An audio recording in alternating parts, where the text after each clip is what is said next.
अस्सलाम वालेकुम। आइए उर्दू के ज़रिए अरबी लिखना सीखें। सबसे पहले हम नमाज लिखना सीखेंगे और आज जो हम सीखने वाले हैं सूरत फातिहा का ये वाला हिस्सा लिखेंगे। और सबसे पहले मैं उर्दू में लिखूंगी और फिर हम उसको अरबी में चेंज करते हैं।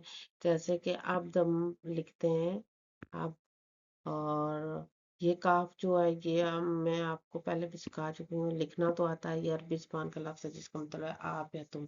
अब ये आब्द को हम अगर आइन को साकिन करके शुरू में नून लगा देते हैं तो ना वो दू इसका बन जाता है। हम तो हमारी इबादत करते हैं और तो करेंगे।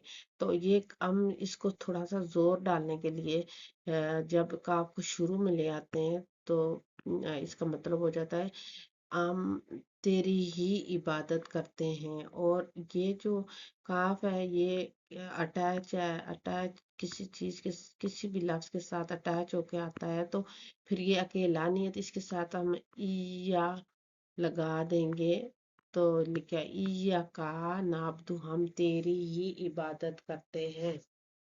देखो हमने आज से पहले इस कलम के जरिए कितनी चीजें सीखी हैं लिखना, और आज से हम अल्लाह के कलाम लिखना शुरू करते हैं।